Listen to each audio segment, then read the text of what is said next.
See, telecom. Okay, the third question is the growth of OTT impacting the traditional revenue stream of TSPs, and if so, is the increase in data revenue of the TSP sufficient to compensate for this impact? Now, here we need to make a few. This might be a very valid question, but when it comes to net neutrality, this is not a valid question. How is this even related?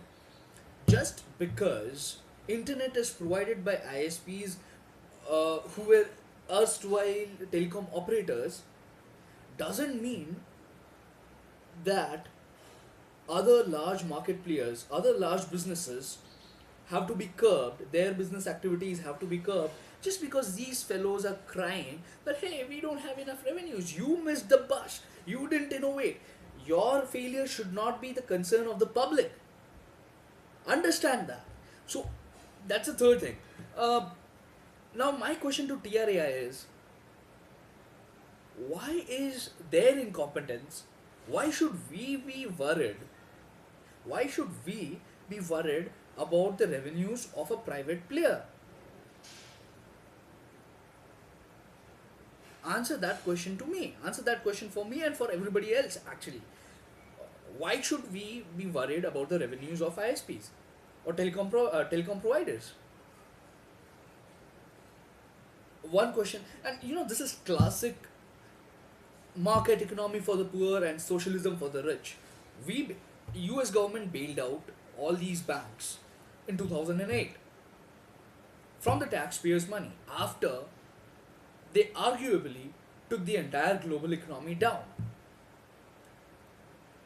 If these people are praying for enough, if the telcos are, if the telcos have paid for the infrastructure and now they cannot recover, it is their job to move with the market. Just because they might have influence over TRAI, or they may not.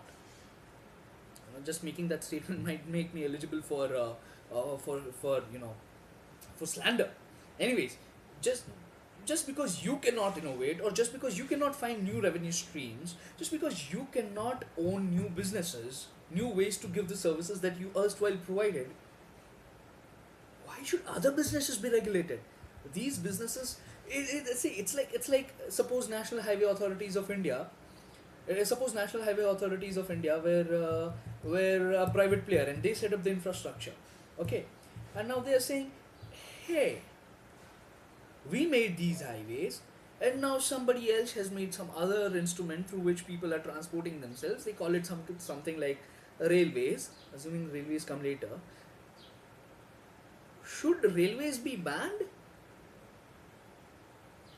It's an absurd. See, I made that analogy on the fly, so the analogy wasn't clear enough. But what I'm trying to say is, if you invest in an infrastructure, and if in a few days to come, some other way to deliver that service comes up, then it should not be the burden of the consumer. It should not be the burden of the citizen to provide for the losses of the first infrastructure, right?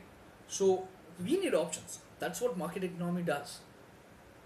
So if there are not enough people to go on the roads, maybe, just maybe, trains are a better device. Assuming that trains came in after the roads. Okay. So a failed analogy. Maybe I'll cover this up later on.